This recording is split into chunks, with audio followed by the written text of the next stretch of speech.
He shut his eyes and came out on Wear No Shut Balls.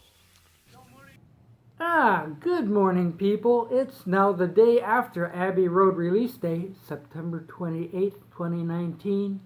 And if you're like me, you've been so excited, I never even took off my Abbey Road shirt. I even wore it to bed. I'm still wearing it. I've just been so excited about this, and rightly so.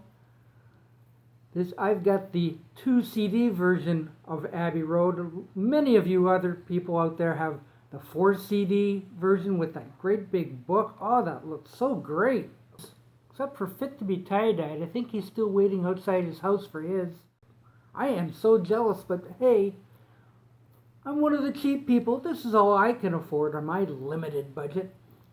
Anyhow, after I had bought this and brought it out to the car, I made a bit about where I open it and show the contents. Well, I must have pushed the wrong button or something, because when I got home that piece was lost.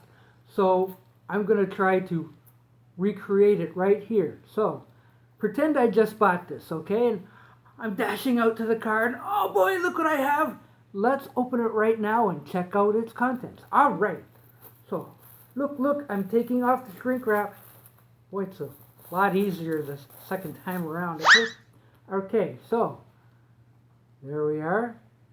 And look, it has 2 CDs. Check out that listing there. It's very cool, huh? Slipcase like so. And here is my version of that book. It's more like a booklet, but it's real shiny and all, and has some beautiful stuff inside. See there? Yeah. Come on, George.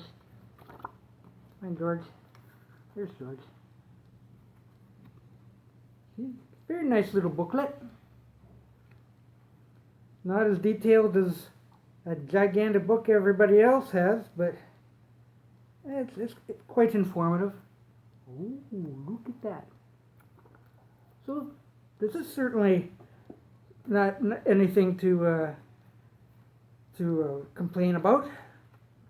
And as you can see, the main album has a gatefold. Ooh, look at that. But here's one thing. You know, as nice as this is, these digipacks, like, how are they going to stand up to the rigors of time? You know, like, to get these CDs out, you have to kind of reach in, kind of grab it, and yank it out. Ooh, there's one. You know, like those plastic cases are a lot easier to manage. Jeez. You see that? They're not easy to get in and out. Oh well. But we have 2 CDs. Oh geez, I've already put a crimp in it. Digipacks, bah. But anyhow, on to the music. Boy, does it sound good. Boy, I was just blown away how the album sounds, how the regular album sounds. The regular album.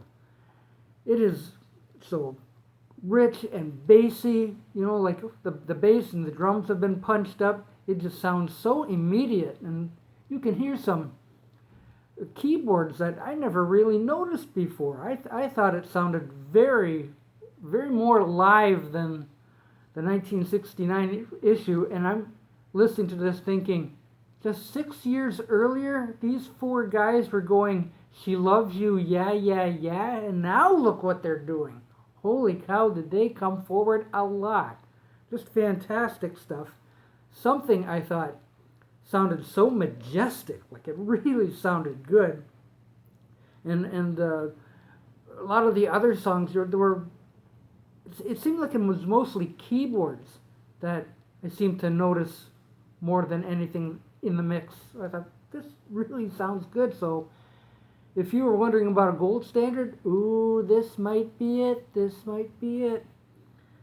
So, anyway, then I listened to the second disc, the ones with the demos on it. Oh, geez, I don't want to have to try to grab that thing out of here again. You know, this guy. The one with all the alternate takes. Fun! It's fun to listen to these songs in their early stages. You know, and the studio chatter between the guys, it really sounds like they've left the sessions of Let It Be behind. Let It Be, I'm sorry, was such a dismal sounding album, but getting back to the recording studio with George Martin and all, it really picked things up, and it shows. So all these demos on there, they're very interesting and fun to listen to. You get to hear some scatting by Paul, you know, where there's he hasn't quite written the words yet and such, and I thought Because sounded so neat, you know, just more or less instrumentalish. Very, very cool stuff.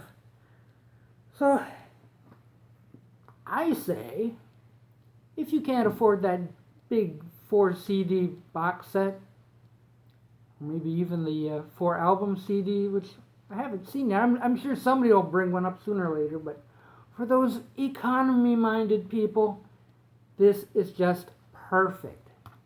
You will not be disappointed by buying this. You know, when I was in the store, I never even saw that gigantic box set. So they must have had it hidden away somewhere where you couldn't get at it, because it probably had a price tag of $300 on it or something, and they wouldn't leave that out for people to paw and go, and they're gone. So plenty of these on the shelf, so I got one, and I'm happy with it. So I'm saying this review is thumbs up. If you're gonna get one of these things, this is the way to go if you don't want to spend a whole lot of monies. So take it from old Doc here. You'll like this thing, okay? Yeah, that's all, folks. Oh, oops, that's all, folks.